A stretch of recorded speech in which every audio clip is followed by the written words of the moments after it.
Python చూస్ చేసుకుంటే non native వాడికి ఎన్ని ఆప్షన్స్ ఉన్నాయి నేర్చుకుందాం మనం. అందులో ఒక 6 కెరీర్ ఆప్షన్స్ చెప్తాను నేను ఈజీగా ఉండేలా. సో ఫస్ట్ థింగ్ డేటా అనలిస్ట్గా సెట్ అవ్వచ్చు. ఓకే, డేటా అనలిస్ట్ అంటే ఏంటి అంటే డేటాని కలెక్ట్ చేసుకొని అనాలిసిస్ చేసి ప్రజెంట్ చేయడం. దానికి ఐటీ వాడైనా నాన్ ఐటీ వాడైనా ఎవరైనా ఎలిజిబుల్. కాకపోతే దానిలో పైథాన్ నేర్చుకొని మనకి ఎక్సెల్ ఉంది కదా టూల్, ఎక్సెల్ టూల్, ఎక్సెల్ ని చాట్ జీపీటీకి ఎలా కనెక్ట్ చేసుకోవాలి, పవర్ బిఐ ఇలాంటి టూల్స్ ఉంటాయి. ఈ టూల్స్ ని యూజ్ చేసుకొని డేటా అనాలిసిస్ వాడు ఏం చేస్తాడు, అవుట్కమ్ చూపించగలుగుతాడు. అలా ఏ ఇండస్ట్రీకైనా నీడ్ ఉంది, హాస్పిటల్ అయినా, ఫిన్టెక్ అయినా, ఈ కామర్స్ అయినా కూడా. సెకండ్ వచ్చేసి బిజినెస్ అనలిస్ట్.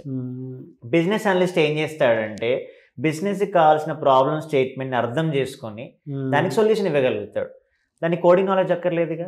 మార్కెట్ డిమాండ్ ఏముంది, కస్టమర్కి ఎలా చూపించాలి, good presentation skills plus dash board presentation. అలా బేసిక్ పైథాన్ తెలుసుకొని టూల్స్ ఉన్నాయి అనుకోండి, వాడికి అప్పర్ హ్యాండ్ ఉంటుంది. కొన్ని కంపెనీస్ అయితే 5 lakhs ఏవో ప్యాకేజ్ ఇస్తాయి బిజినెస్ అనలిస్ట్కి.